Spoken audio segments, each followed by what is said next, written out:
Hello and welcome to Transformations Café. This is actually our very first program under this new title, Transformations Café, and our new tagline, Serving Light as Bold as Love. The program was previously called Meet the Author, and I'm your host, Ken Marks. I wanted to take just a moment or two to give some of the background on why we did the name change. Those who may have been familiar with Meet the Author know that our focus was designed to have guests that had written at least one book, and the focus of the conversation was about a particular book. So Transformations Cafe will certainly have authors like tonight's guest, but we wanted to give a little more space to others who can bring their very interesting, creative, wonderful ideas and thoughts and experience about spiritual transformations, the evolution of humanity, and all the things that we cover on this program. And this will also allow us to have guests that may have written more than one book. And so instead of simply focusing on one item in their library, we can cover multiple, or maybe something just in general that isn't necessarily associated with their books. And the name is to create an atmosphere with this program that if you imagine the opportunity to go to lunch or dinner with anyone of your choosing, dead or alive, historical figures, family members, personal heroes, etc., and having that opportunity to have a very stimulating, engaging, expanding, and transformational conversation with those people. So that's what we're hoping to do here in the Transformations Cafe. This program is brought to you by the Institute for Global Transformation. We are a nonprofit, all-volunteer organization. Our vision is a world working together to utilize the power, love, and wisdom of higher consciousness to benefit humanity and the planet. And our mission is to support transformations in consciousness and in the way humanity interacts with one another, so as to bring about positive change in the world, individually and collectively. A couple of months ago, we launched a new website. The URL is all one word, theglobaltransformation.org. And we invite you to visit it again, theglobaltransformation.org. And we have a wide host of resources available for you to learn more about the organization, as well as more about awakening, spiritual transformation, science, we cover a wide variety of topics. And on each screen, there is also a join button where you can review options to become a member of the IFGT Changemakers community. And we have both free and paid memberships. We invite you to look at that and join us if you're inclined. And we also have a donate button, of course, on every page that'll take you directly into PayPal. And if you appreciate the work that we're doing, including programs like this one, we really would love your support. This program is also being recorded and will be published on IFGT's YouTube channel. So we would also encourage all of you to subscribe. You can find that simply searching IFGT or the Institute for Global Transformation on YouTube. You may already be familiar with this, and of course, we're no different when it comes to our channel. There's the little bell icon next to the subscribe button. Press the bell icon, and you can select to be notified when we have new content posted to the YouTube channel, including once this program is edited and published in its final form. This is a live program, and one of the things that we continue to do, despite the name change, is we invite the live audience to participate. We like to have this be not just a passive interview that our audience members simply listen to, but if they would like to, we invite them to participate and make it more of a group conversation. So for those of you in attendance this evening, we invite you to either type the letter Q in the chat, and that will be an indication that you would like to come on camera and talk with our guests directly. if you prefer, I can read the questions if you simply type them into the chat. So I'll take a deep breath and then introduce with a lot of pleasure our guest on this very first Transformations Cafe, Dr. Christopher Chaves, and we'll be talking about a number of things, but most of these will be related to the book that Chris has written titled Liberal Arts and Sciences, Thinking Critically, Creatively, and Ethically. And we'll also say before I read Chris's bio that I had a great pleasure in talking to Chris about coming on and being a guest on the program. And then he has joined IFGT in one of our other programs called Spiritual Happy Hour that is each Thursday at 8:30 p.m. Eastern in the US time zone.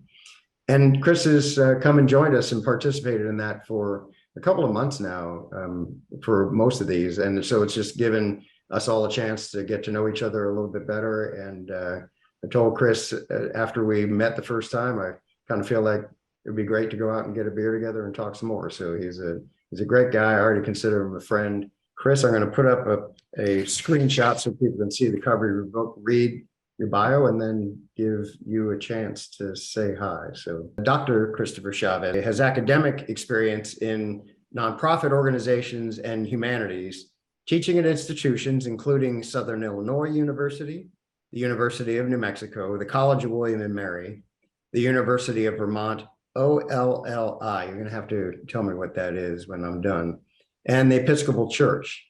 He completed graduate level work in the humanities involving literature and ethics, from which he facilitates literature discussion seminars. He holds a doctoral degree from the University of Southern California. He's author of the textbook that you're looking at now, titled Liberal Arts and Sciences, Thinking Critically, Creatively, and Ethically. His book was recently cited in The Integration of the Humanities and Arts with Sciences, Engineering, and Medicine in Higher Education, Branches from the Same Tree. This is a 2018 publication of the National Academies of Science, Engineering, and Medicine. So congratulations, Chris. That's quite an honor being recognized by the National Academies. That's one that you absolutely needed to include in that bio. Congrats. That's a very big deal. So without further ado, welcome, Chris Chaves. All right, thanks, Ken. My head's getting bigger here, and it's just gonna explode. But yeah, no, it's Martha Nussbaum and Fareed Zakaria were the other people that were also cited in that same neighborhood, if you will. But thank you. That's pretty impressive company. Well, I can go home now and go to the sweet by and by now. So I've done my part on Earth. So, yes. Well, if you wouldn't mind completing this conversation first, we'd appreciate it. So yeah. No, it's an honor to be with everyone here, and looking forward to the conversation. So take the lead, Ken.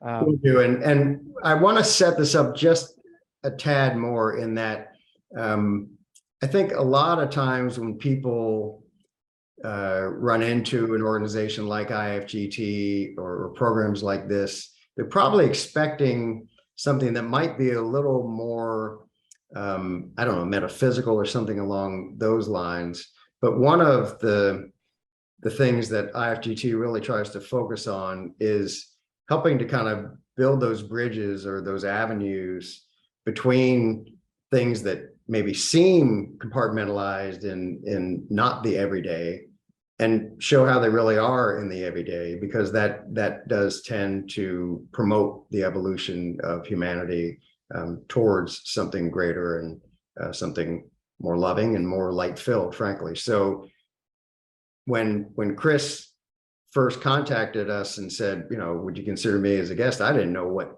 why a liberal arts education would have anything to do with consciousness. And he did a beautiful job of explaining it and showing, unsurprisingly, in retrospect, that everything, of course, is interconnected. And so education is at the root of so much of this. And Chris's book, in part, and his work does create one of those bridges between consciousness and education in the everyday. So one of the things that I found eye-opening and compelling, since I've done a few laps around the sun on this planet so far and never really understood what the origin of the term liberal education or liberal arts education was. You explained it beautifully in the book, but I thought maybe I'd just give you the chance to provide our audience with that explanation.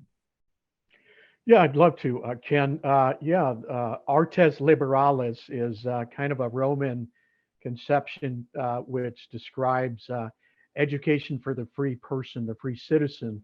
It prepared, in particular, the elites of Roman society for leadership. And that was supposed to be in contrast to training that was more appropriate for the slaves of the empire at that time. What preceded that development were the Greeks and their emphasis on philosophy, which is the first chapter of the book. You know, philosophy can be described or defined as this process that allows you to engage in a search for truth, informs a certain way of life, and it's also the love of wisdom. So it all starts with, Plato, for instance, in his allegory of the cave, where we get one of the first real processes of consciousness development, where a slave ascends out of a cave and out into the light of day and begins to understand the reality of the world that he was formerly unaware of, but that he needs to begin to understand. And so within this experience of what's called cognitive dissonance, this moment of discomfort, his instructor is beginning to, demand that he begin to name things, identify things.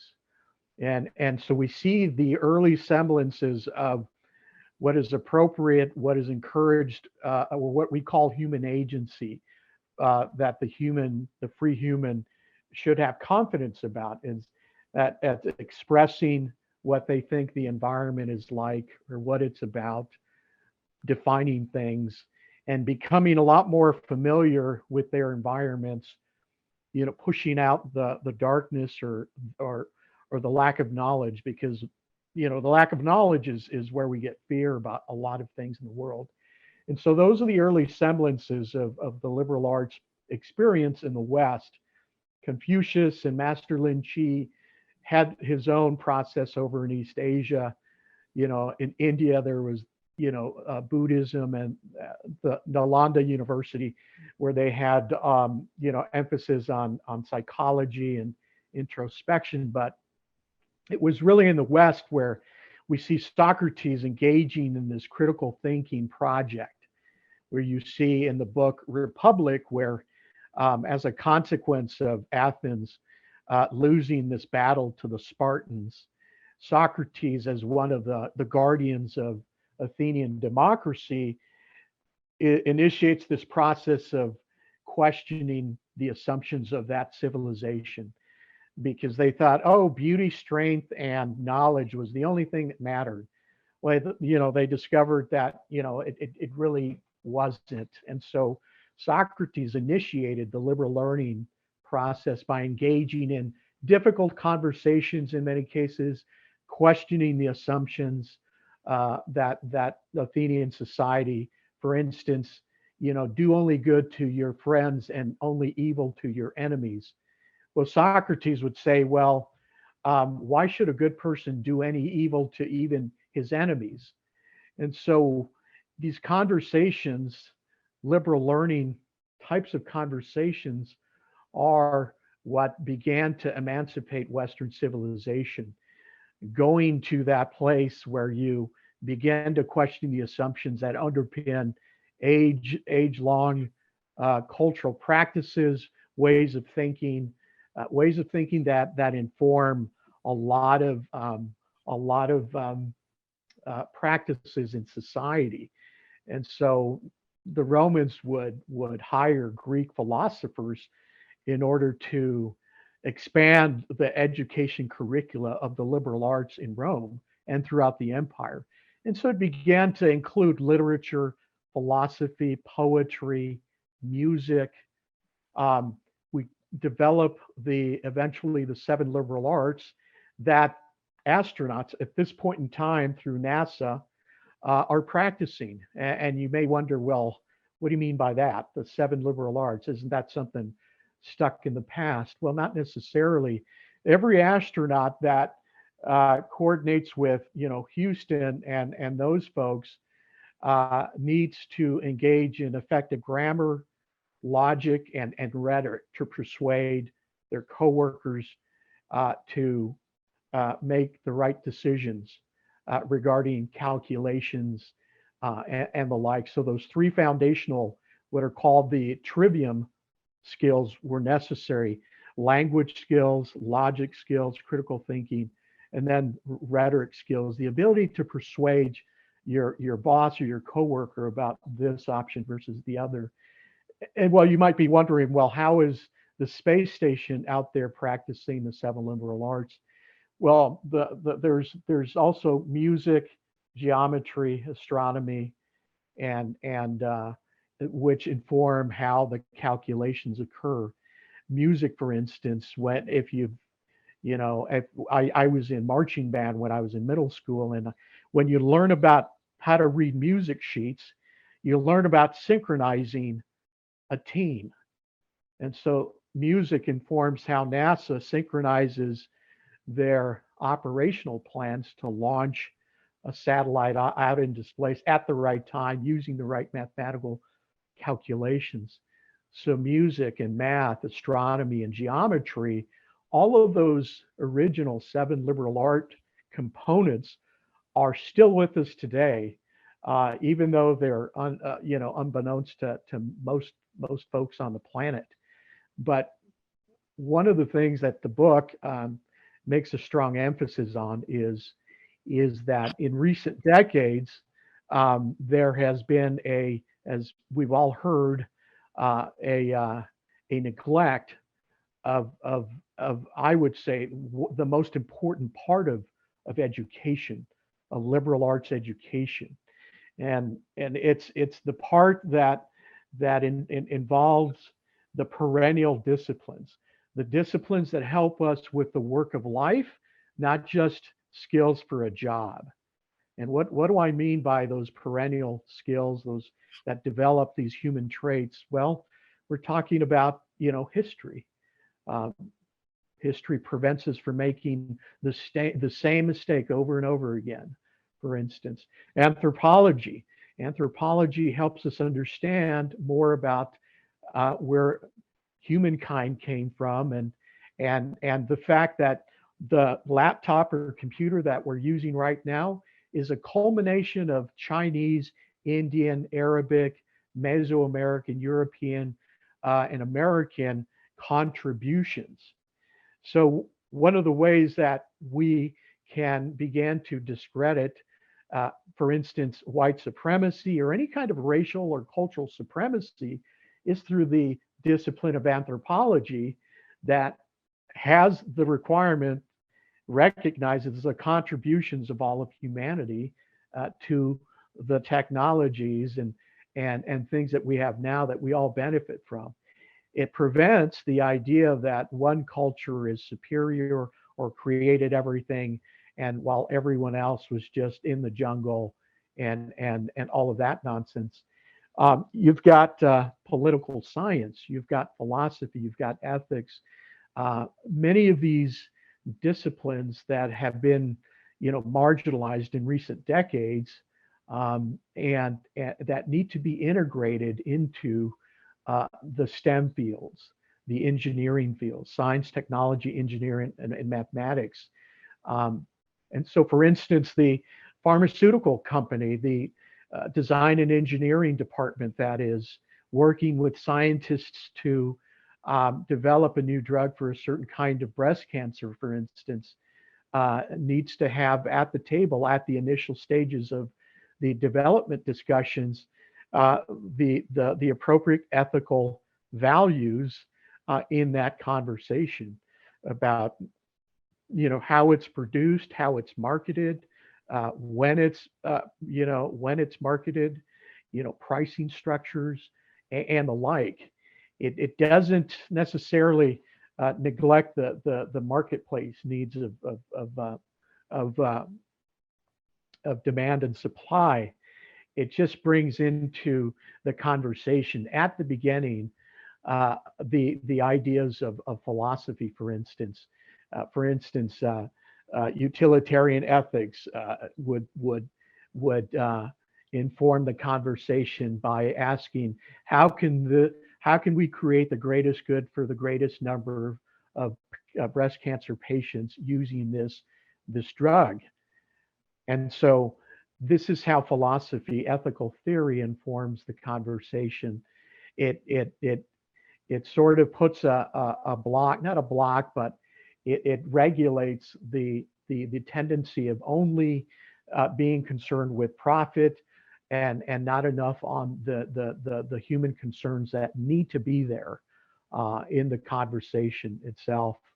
Um, One of the things that the culture needs right now, and in chapter book on the humanities, I discuss, and it was during the 1930s when, through federal art project number one, FDR uh, uh, decided that the nation needed to be brought together through the funding of various arts programs throughout the country.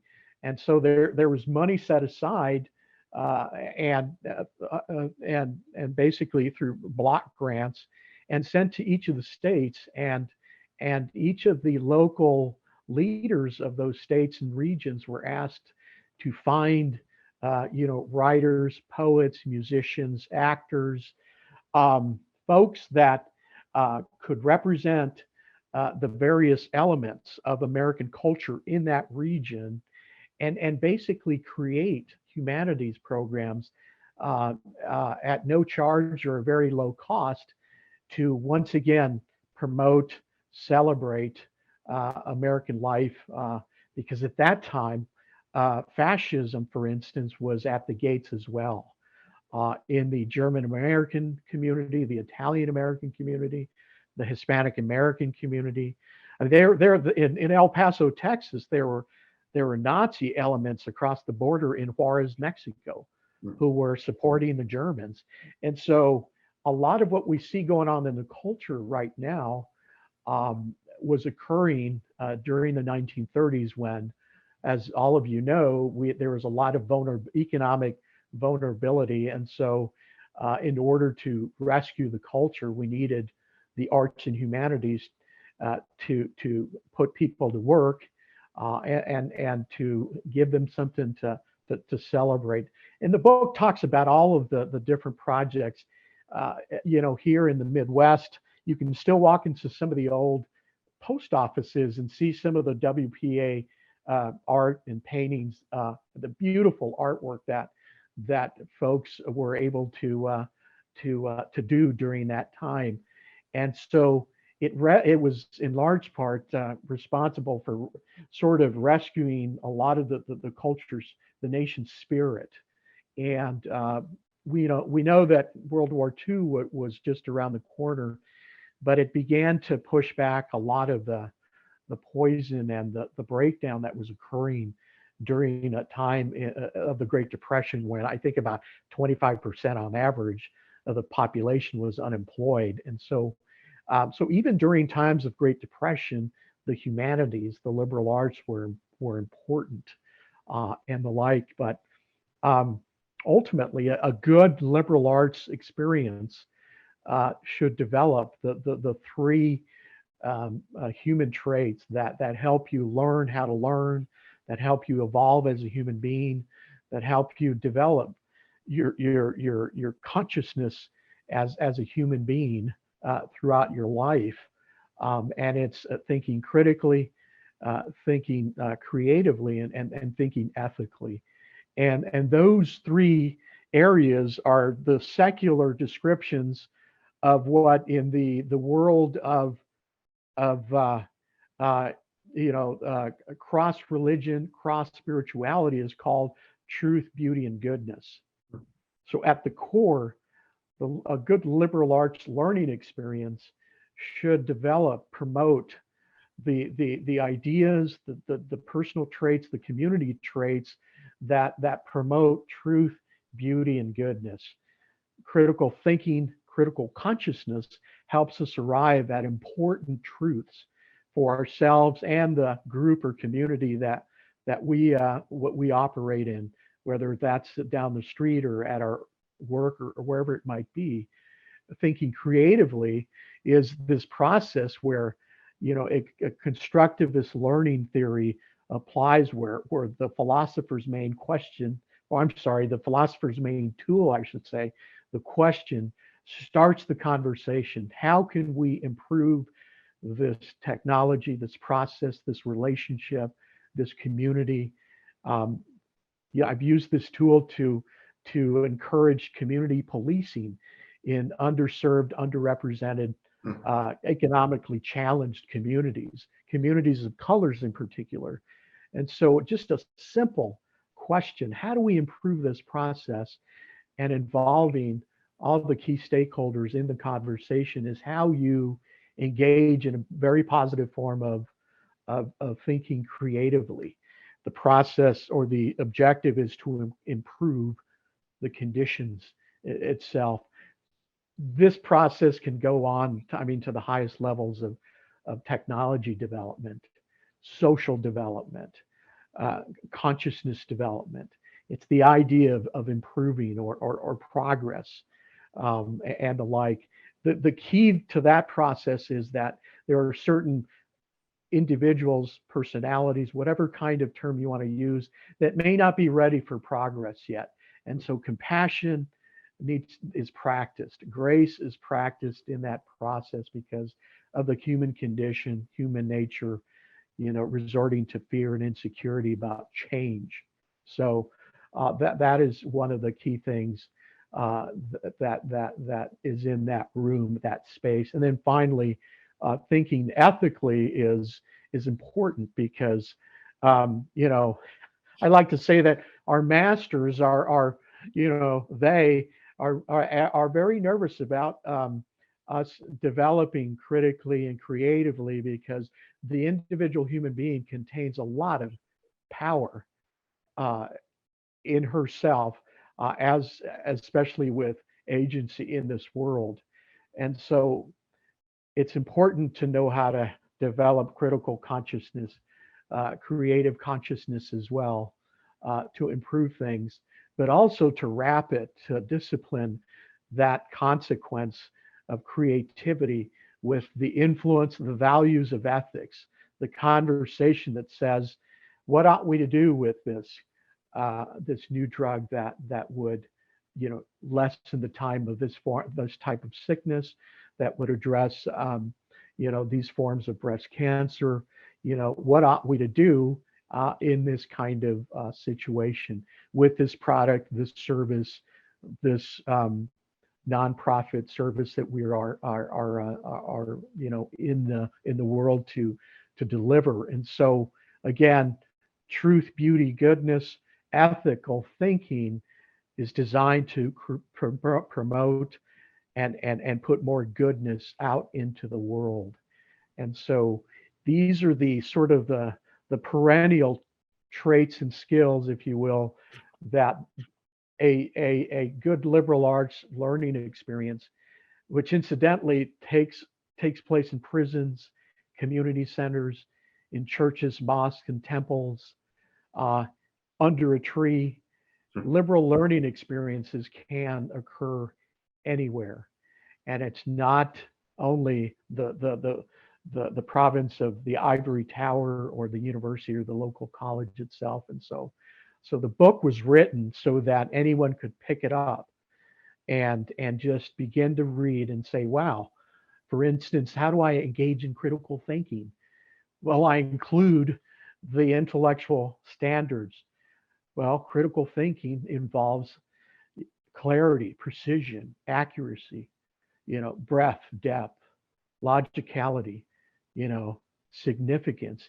Each of those terms and concepts over time serve as filters for the individual to apply as they encounter a lecture somewhere, or they're listening to a debate on television, wherever it might be. They're filtering what they're listening to, reading about, using these intellectual standards, and coming up with better answers and decisions for themselves, using those perennial tools and concepts that go back as far as even Socrates. But the most important part of thinking critically is the emotional dimension, the need for intellectual humility, uh, what's called open-mindedness, suspending judgment, um, yeah, intellectual fair-mindedness, um, intellectual courage. This is what the culture needs right now, what's called intellectual courage, the ability to listen to something that you really vehemently disagree with, but you got to give the person a chance so that you begin to understand what that other person may have concerns about. It's about developing empathy. John F. Kennedy prevented World War III by practicing this kind of a trait with Khrushchev in 1963 in their back channel talks. And he discovered that Khrushchev had these concerns. And so Kennedy decided, hey, the easy part is to go bomb Cuba and then destroy the world, or we can do the right thing and apply empathy and begin to apply some intellectual humility, intellectual courage, open-mindedness, fair-mindedness, and things like that. So these are very important traits to get back out into the culture, because right now, not even reason is working in the minds of many. It's just blind hate and disagreement, and that's dangerous.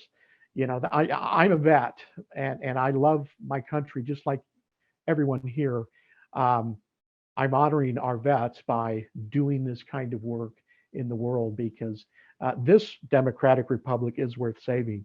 Uh, it's just like, I think it was Patrick Henry who said, the price of freedom is eternal vigilance. We're finding out what that eternal vigilance is about. So I'd like to just open this up for a discussion, though. Let's just get some feedback and ideas, impressions.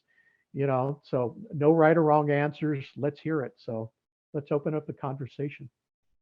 We are Dorothy and Jim, and the first question is about methods, because as we know, people listen to a lot of situations in which they are one of a large audience, and they cannot be having any one-on-one relationship with the speaker as we can right now with you.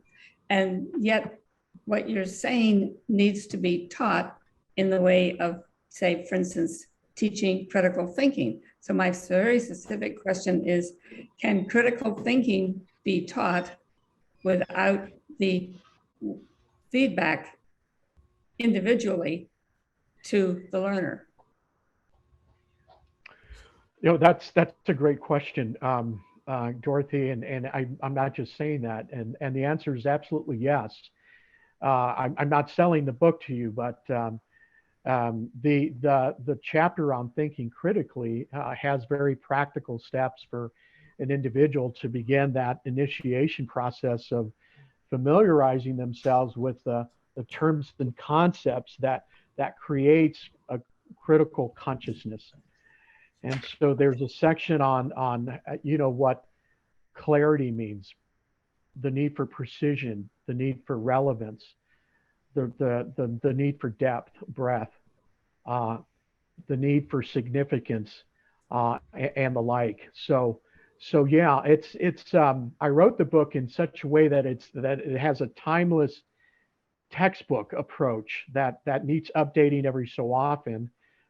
There's colleges and universities here and abroad that are using it now in their introductory, freshman humanities courses. And that's a very critical chapter, because it's very practical. It's not just giving you this general, definition of critical thinking is it gives you very practical steps that when you are listening to someone, you may have a need for clarity. Can you define the term that you're using?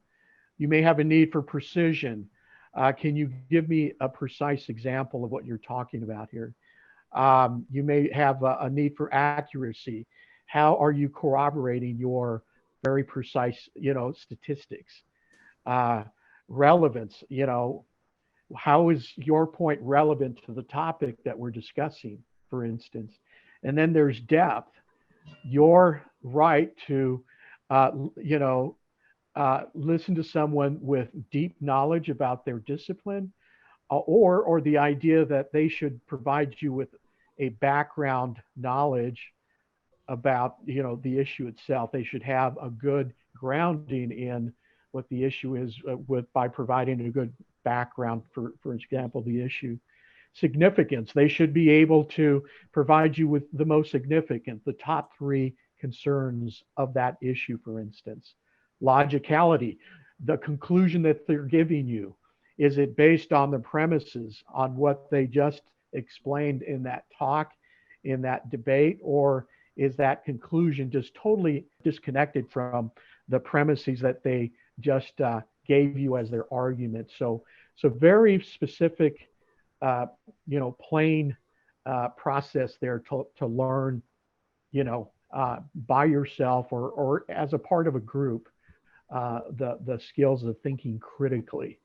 Because again, it's usually, you just get this this general, definition, the process of analyzing and evaluating data, information, and knowledge. Well, what does that mean? Okay. Well, what I do is I give you the taxonomy and the language and the logic behind that language that comprises a critical thinking process. That's important. But as I mentioned a moment ago, the emotional dimension is also probably the most important, because you must discipline, your emotions as you're listening to something that you're just absolutely angry about, for instance. So that's just as important. So did I answer your question, Dorothy? No, Okay. because what you did is you walked us very beautifully through key elements of critical thinking. But my guess is that people who can benefit from your book are either in a group with a good leader who helps them develop their own attempts to apply it, or they already are pretty far along the way to be critical thinkers themselves, that it won't do any good for a person who just thinks instantly about something and then tosses it off. They've got their opinions. So that's a hypothesis. No, and that's totally valid, because years ago I was in faculty development, and so I taught other instructors how to initiate critical thinking and this process. So, I mean, even going back to Plato's allegory of the cave, that prisoner that was emancipating himself had a guide, had an instructor with him. So you're absolutely right. For most of us, we need someone to initiate us into this process and to provide guidance. Is that what you mean there? Yeah, thank you. Yeah. Okay, good. Thank you, Dorothy. Other comments, questions?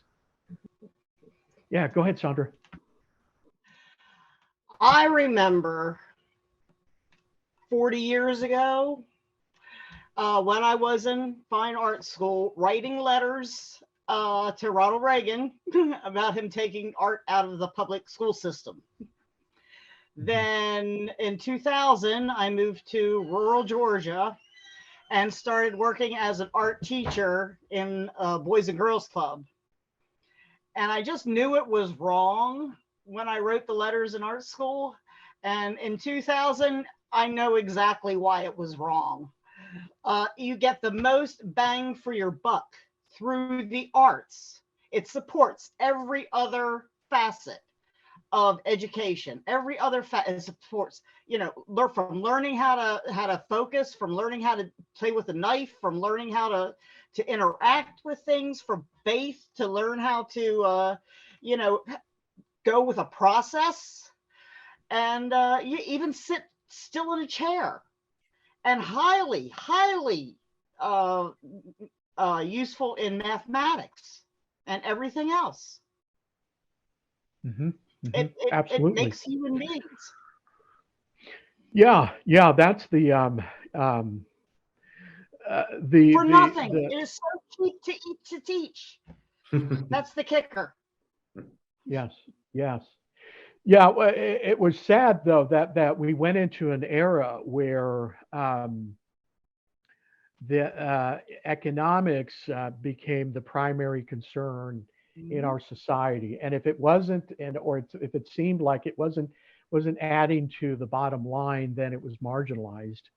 Yeah. But if your employees have not developed, for instance, close reading habits, then they're going to miss a lot if they're dealing with, customer contracts or writing a good memo.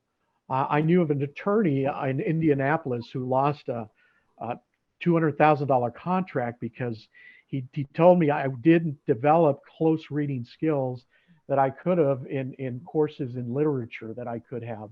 Courses that he poo-pooed and thought this is a waste of time. What am I doing that for? It's not going to get me a job. Getting the right job is important, but these are skills that certainly have a practical nature, but they're also developing the human being in you. It's also developing empathy for the triumphs and tragedies of the various characters in literature, for example. One of the best examples was, Harriet Beecher Stowe's Uncle Tom's Cabin moved the entire country to just finally say, hey, we're done with this. Lincoln credited her for a very tragic outcome, the Civil War. But that's the power of the humanities, of literature, of writing, of combining both reason and emotion together to improve American society. And that's what that book did. But sadly, blood had to run in the streets, and that's what we're trying to prevent is a repeat of that. Yeah. So I want to underscore some of what you're talking about now, because you're talking about, in part, how a liberal arts education, with, again, liberal not having the connotations in today's political kind of tense, it's an accelerant in conversations, kind of, but it stems from the idea of liberty, or liberating someone from just the kind of conditioned programming thought that leadership or governments of an era might be wanting to control the thoughts of others. You liberate the mind. Well, that also is something that, again, people that have had any type of spiritual transformative experience, if you're on the so-called path, there's a very similar thing. And these aren't just coincidentally kind of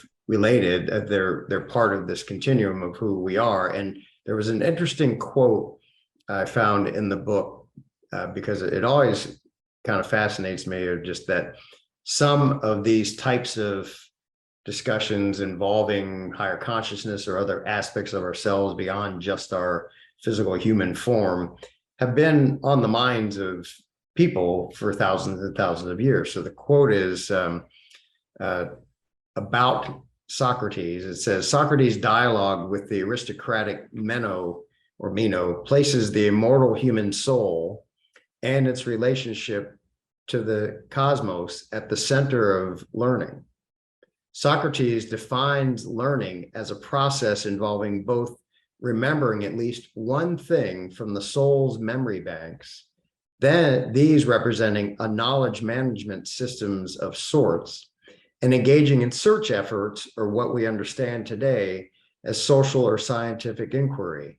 This should enable him or her in eventually discovering everything. And so it's this integration, what I take from the quote of we are more than just our human selves, and not everybody may understand that or believe it, or have experienced it, but there's a lot of people on the planet that do have a connection to that. But it isn't just that we're in compartments and you're either just your soul or just your human form. It all flows in a continuum. And a lot of the intrigue I had in meeting you and reading the book is seeing that continuum and seeing it in action, so that when you are educated in the way that you are describing and suggesting is to great benefit for all of humanity as well as each individual, you're providing the substrate for that connection to be heightened, to be maybe brought to its fullest capabilities. So anyway, I thought I'd throw that out there, see if you have some thoughts on that. Yes, absolutely. And in the first chapter on philosophy, as you recall, I start out the idea of humans generally fall either in the category of having a more propensity for ideas, theory, philosophy, ideas, and those that are more about empiricism, practical, hands-on types of work and experience. Plato was about ideas, Aristotle was about matter and application. So generally you have, a need for both of those skills in the world. Often, the guy and gal with the ideas, the thinking will poo-poo the very practical, hands-on kind of person. The person that's very hands-on, practical, down to earth kind of thinking will poo-poo the oh, that's just a bunch of theory. We need both. The integration of both is important. To make reference, how does that relate to that excerpt that you just read about Meno?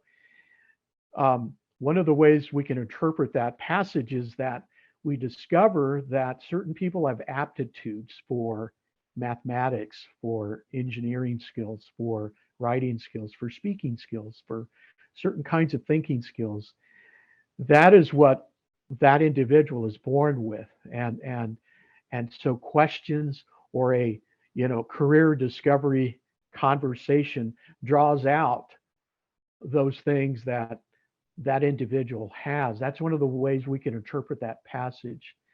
So it's a process of recollecting what one is born with.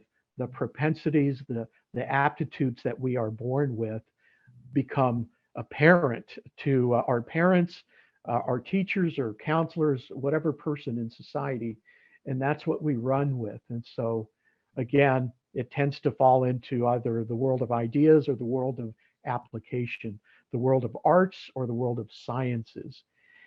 But we need both. The integration of both is important, and respect from each camp for each other's traits and abilities from those areas is what is important, and what the liberal arts attempts to do, especially at the interdisciplinary level, where you bring in the relevant and necessary disciplines to inform a discussion that will produce a better solution. One example here, when social workers are attempting to create economic development in, let's say, South Chicago, it's important to understand and ask the question, how do we improve the economic condition of South Chicago? Okay, well, it's not just a matter of a lack of education. It's we need to talk about jobs. We need to talk about sound public education. We need to talk about community policing. We need to talk about adequate access to health care, on a number of disciplinary areas that need to come into that conversation. That's a liberal learning process there.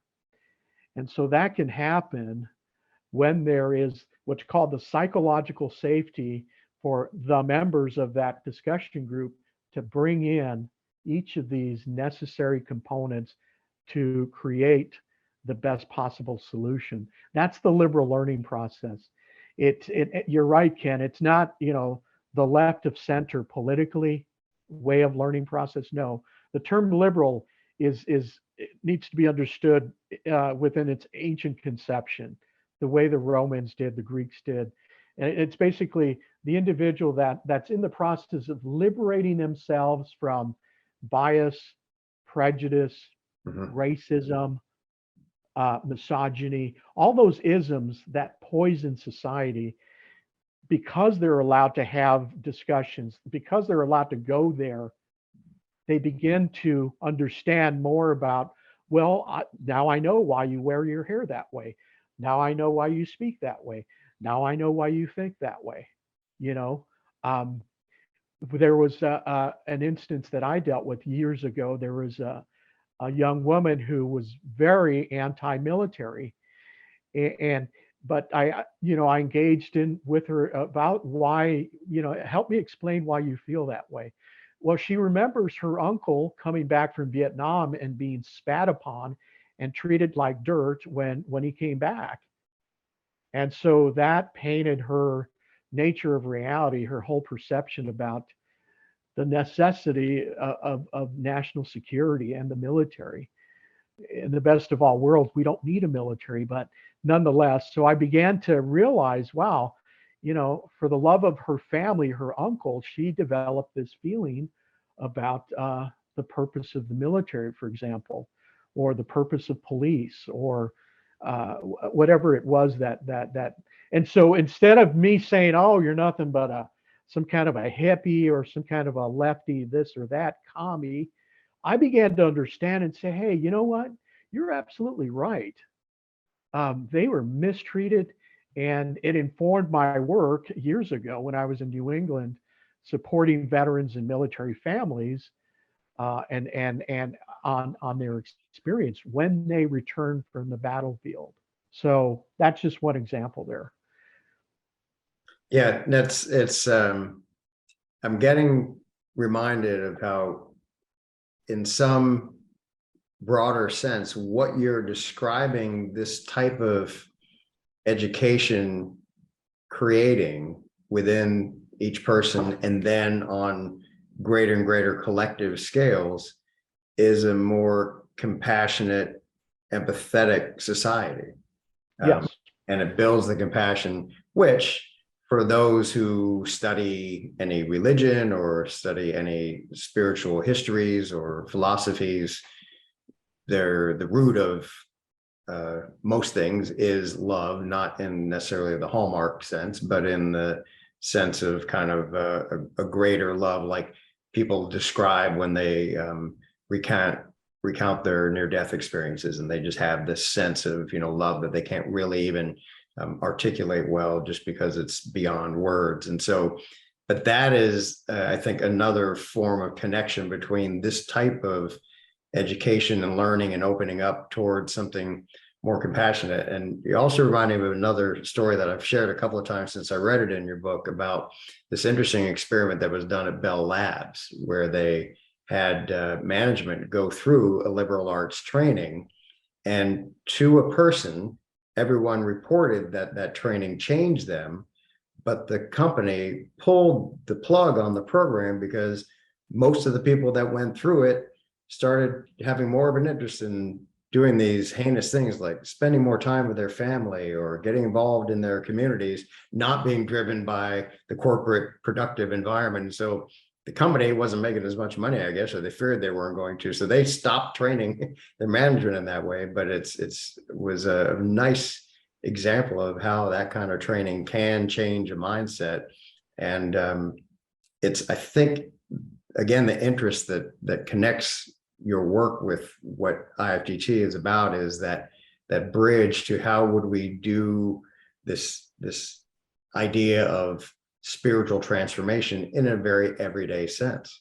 I think maybe it will be helpful. You've given a lot of ideas, but in our previous conversation, I want to share that with the broader audiences of how can we more just in a very practical day-to-day, if we can't necessarily petition our school boards and whatnot to make those changes, but what are some practical ways that you see that we can bring this in? Well, one thing I thought had the situation sort of tied to the Bell Labs experiment, and then they wanted to abandon it, and it sort of relates to your process of bringing it in, say, in education, where there are situations now in higher education where I'm detecting the interest is really in making even college and higher education more of a vocational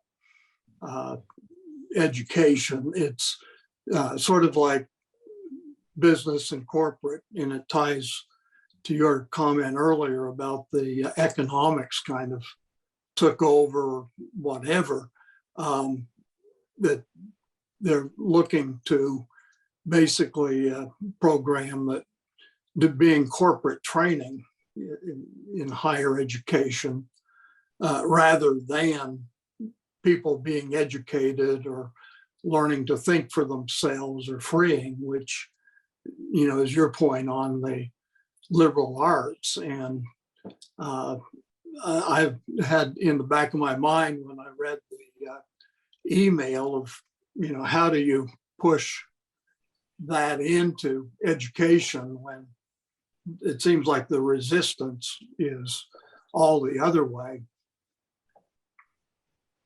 But it definitely is like the idea of the Bell Labs. So Ken, you said, you know, how can we begin the process of evolution in consciousness so that we're, you know, the society itself, the economy itself it begins to, as it has, looking back, because we're not in the same economy that we were back in 1920, for instance. There's been a lot of improvement, so improvement is possible. Are you saying, Ken, you know, what needs to happen at this moment in time to make further progress in the right directions? Not necessarily cancel capitalism, but how do we improve the incentives? Or I'm thinking that, but also what you shared with me before in terms of if you're not able, say, to go back to school, or the school systems, as Rod was pointing out, seem to be drifting further away from emphasizing a liberal arts education and more shifting toward the emphasis on the STEM disciplines. But you shared with me ways that we can all practice the three pillars, for instance, that you talked about in terms of critical, creative, and ethical thinking. So just want to kind of expand on how do we bring these ideas, these hypotheses into more of an everyday practical application. Yeah, no, I get your question there. Yeah. You know, one of the things that the governor is doing here in the state of Illinois is that, you know, we're anticipating the infrastructure funding to impact a lot of, you know, infrastructure projects here in Illinois. And so prisoners in prison, inmates in prison are being offered training through simulators in how to run a tractor, how to run things that earth movers and things like that. And so you're absolutely right. Liberal arts occur in the STEM fields as well. Let's say someone wants to be a welder. You've got science in there. You've got physics. You've got second law thermodynamics that they need to understand there. Where thinking critically comes into play is how do you troubleshoot this problem there on the job? How do you troubleshoot that situation there where the metal is not necessarily, you know, forming as it should? How do you troubleshoot the formula that you need to apply to create the right kind of metals and that kind of thing? So troubleshooting is thinking critically as well. When that welder is a part of a construction crew, they must have ethics in mind. Is that building being constructed based on the relevant and necessary regulatory rules, let's say, that will, in a sense, guarantee that that building will not fall over when a tornado comes through? The other issue is how do we build this facility so that the universal design principles are being applied by each of the workers, at least being conscious of it, so that physically handicapped individuals, physically challenged individuals, or hearing impaired individuals can access the building without problems. So there's all of these ethical and social justice issues that come into the conversation, come into the design and engineering parts of even vocational education, vocational training. And so if that training experience isn't including those dimensions under different nomenclatures or names that are really liberal arts, development, then it's not a complete learning process. They need to know that, yes, once we do that pilot testing of that facility, of that Otis elevator, that it works properly, we can sign off on it. We're not going to be taken to court. It's safe for people to be in that elevator, and it's going to work properly. So all of that is in that space, in that dynamic. Yeah. Nate. Go ahead, Jim. Oh, Okay, Peggy hey, wants to say too. We're all Yeah. merging into a great dichotomy between utility and ethics. And we're saying that, as a matter of fact, ethics is useful. It's good to be ethical because you won't go to jail. Now, that was a concern that I had when I was teaching the illiberal arts at a very illiberal place at the Bernard Baruch College, City University, where people want to get an MBA degree. And the accrediting agency said, among other things, you must teach these people ethics. How are you going to inculcate ethics in a 28-year-old who's interested in how they're going to get an improvement, a promotion? How is they going to get forward with this and that? And so I designed my teaching to be talking about the benefits. Okay. That was just for emphasis. I kicked over the lamp. That the benefits of ethics is that you won't go to jail. So indeed, at our college, one of our most notorious graduates, Dennis Levine, some of you may have heard about him. He was one of the first insider tradings. He made millions in insider tradings. And then he had to go to jail for 3 months. Then he got out and he went back again. And he went to jail again. So I just thought, how are you going to inculcate ethics to a 28-year-old? It's really very difficult. You've got to explain to them. Let me tell you how to stay out of jail. You stay out of jail by doing the right thing. You stay out of jail also by recognizing, and this was the one mistake that Dennis made.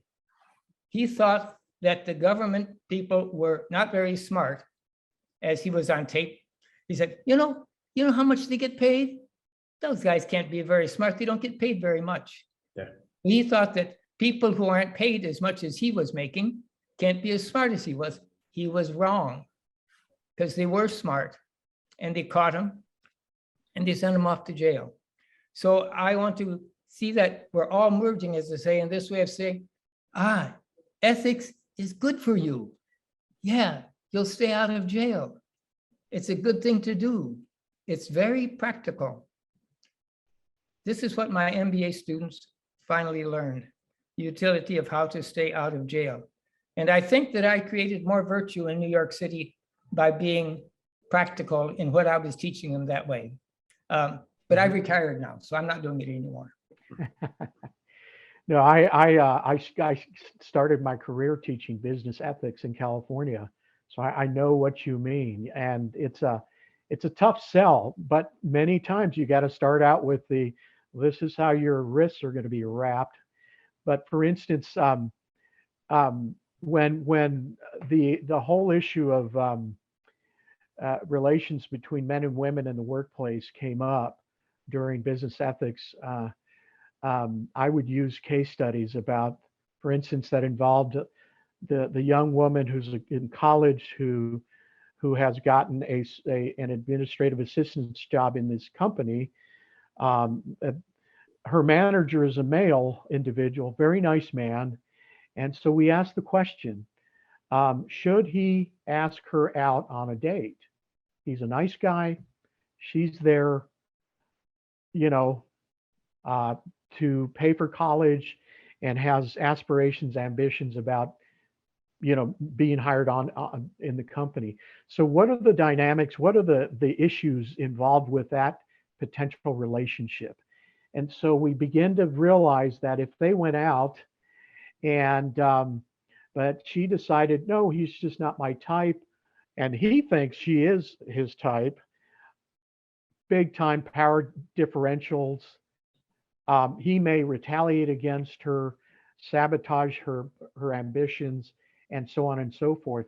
And so, you know, we began, you know, so the dynamics and the interests and the power differential dynamics, all of those issues were brought to the surface so that men began to realize, well, hold on a second.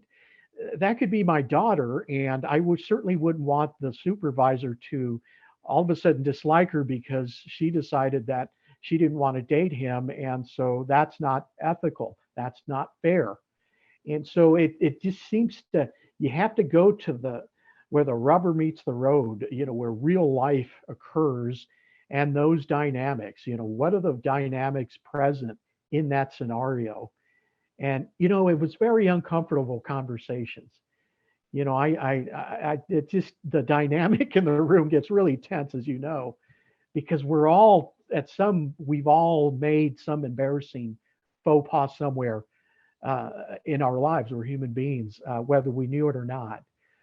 And so it just was one of the ways that I had to sort of begin to, you know, drive it home. These are the costs. These are the ways that this young woman is disadvantaged. You know, there's a power differential there.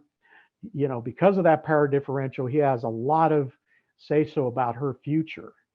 And is that fair if she was your daughter, if she was your whatever? So Peggy had a comment. Go ahead, Peggy. Thank you. I'll add one to it.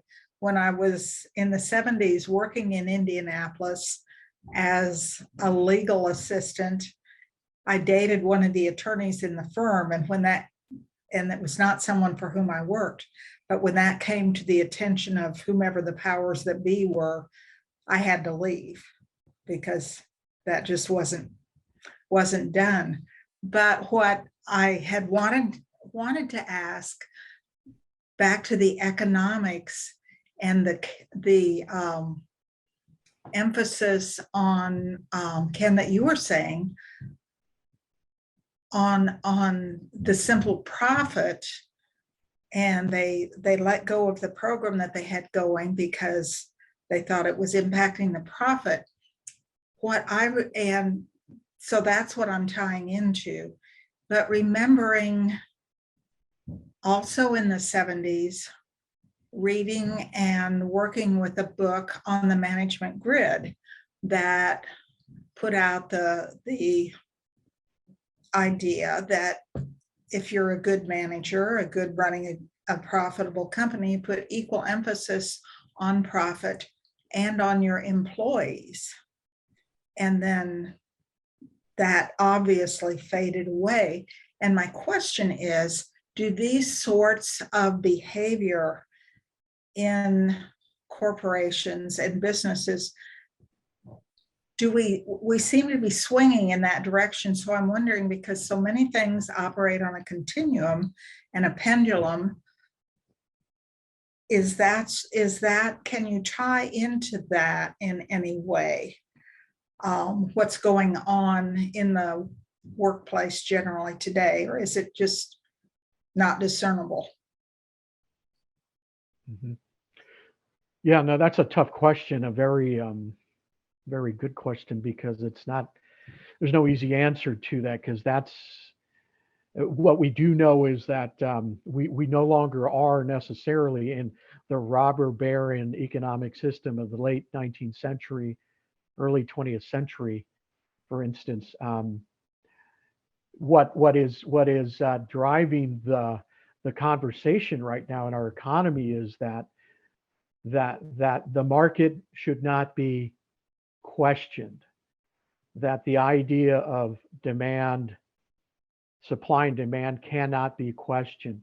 That's dangerous. We have the power to infuse that market dynamic that a lot of people still believe is sacrosanct. It's the law of nature. And that's not true. We can infuse the values, the reasonable values, the sound values, to regulate what has occurred in like the state of Ohio, for example. I mean, the Midwest used to be a bustling economic center of the country. In recent decades, I mean, it's just been decimated because of the primacy of the market, the laws of the market. We couldn't question it. That's not what human beings are wanting anymore. We have the power, and there's a lack of courage to infuse and ask the questions to demand that the right human values be at the table, begin to recalibrate the marketplace that has destroyed so many lives, literally millions of lives, families, marriages, health, state of mind. 62% of people that in America that file for bankruptcy do so because of high medical bills. They can't afford it. That's wrong. So what with the minds that the good Lord gave us, what are we going to do about that? And we can do that because we've got history that we've regulated and changed the marketplace. Teddy Roosevelt enacted the Clean Food Act of 1906 as a consequence of reading Upton St. Clair's book, The Jungle. St. Clair was giving this really necessary critique of Northern capitalism, the meat packing companies in Chicago. Teddy Roosevelt and a lot of the elites wrote it and said, oh my God, they're going to poison us because of the descriptions of the way meat was processed. And it was true because St. Clair was in the packing companies. And so he in Congress enacted the Clean Food Act of 1906. In spite of the fact that St. Clair was wanting to protect the workers and create regulations to protect the workers who are being treated less than animals. That would happen in 1935 with the ability for workers to begin to bargain. But nonetheless, here's an elite conservative Republican who just did the right thing and began to improve how food was produced in this society. And we had less people in the society dying from food poisoning. It is possible, so it's just, I don't have the entire answer for it, but it is possible. It just takes a lot of a lot of courage on the part of the elites, because they want us to do it. They want us to, from the grassroots, when it's really mostly their job to do the tough stuff in Congress, in the regulatory agencies, the president, whomever it is. They're the ones that need to be doing the tough conversations and including us in it. So it's not happening. Marianne had a comment that millennials are currently being, I don't know what that word is, Marianne, but they're basically being encouraged, I guess, by employers for, or maybe criticized. Is that what that was supposed to be? Criticized by employers for displaying more liberal arts approach to life and work. And I was actually going to point out something on the other end, as Peggy mentioned, it is pendular. And so I think we certainly are seeing what Marianne just mentioned, that it's tougher for younger generations in the workforce now to bring a liberal arts approach in companies that are still very profit driven, but that's not exclusive. And terms like transformational leadership and servant leadership are also part of the vernacular for the last several years that are growing. And I recalled as this conversation was going, a program that I became familiar with several months ago. It's produced by a company that it's kind of in the same realm of interest in spirituality and consciousness that IFGT is. The company is called Sounds True, and they've developed a program called the Inner MBA, and they're bringing in business leaders to teach their enrollees how to bring a lot of the things that you shared with us in your work, Chris, including ethics, into the standard practice of business. And so I do think that there is some shift where there's a growing interest in not just being profit oriented. I do think that there are companies and leaders that are interested in business that understand that, that we're not going to have a planet to make money on if we keep going in the direction that we are. Witness the heat wave of the past couple of weeks as an example. So I think there is room for hope. It's a struggle. It's not always going to be all or none, but there are these little rays of light that are coming through that are demonstrating. In fact, I believe that one of the faculty of this Inner MBA program is the CEO of LinkedIn. So that's not a small company. Certainly has the opportunity to make scads of money, but they have an understanding that even in the social media environment, you need to bring a sense of ethics and compassion into that work. So I want to maybe end on a high note and say that I think it is possible, not naive, but I think it is possible. And as we bring more of this type of information to even one more set of ears and eyes, it may spark something and show how we can bridge the greater good that we know we're supposed to do, that you wouldn't necessarily have to only boil down to, if you don't do it, you go to jail. Great way to get a hook in, Jim. I received my MBA. Unfortunately, that was part of the ethics lesson I got. I don't think I was oriented to necessarily be tempted that way, but yeah, I remember ethics classes, and if you need a good smack upside the head to get it through you, some of my students did. But I also want to make sure that if there's anything we haven't covered, Chris, that you get the last word here and have a chance to share anything else about your work. And thank you again so much for being our guest here on the Transformations Cafe. No, it's been my honor, Ken. Yeah, no, it's again, spread the word that we need a balance of the liberal arts and applied sciences. That's just as simple as that, because to me, January 6th is the culmination of decades of neglecting the importance of not just the soft skills, but the smart skills that you find in the humanities, in the liberal arts, in those perennial learning experiences that, may not be directly pointing at a profit margin sheet, but are important for the work of life and for the work of citizenship. It's important.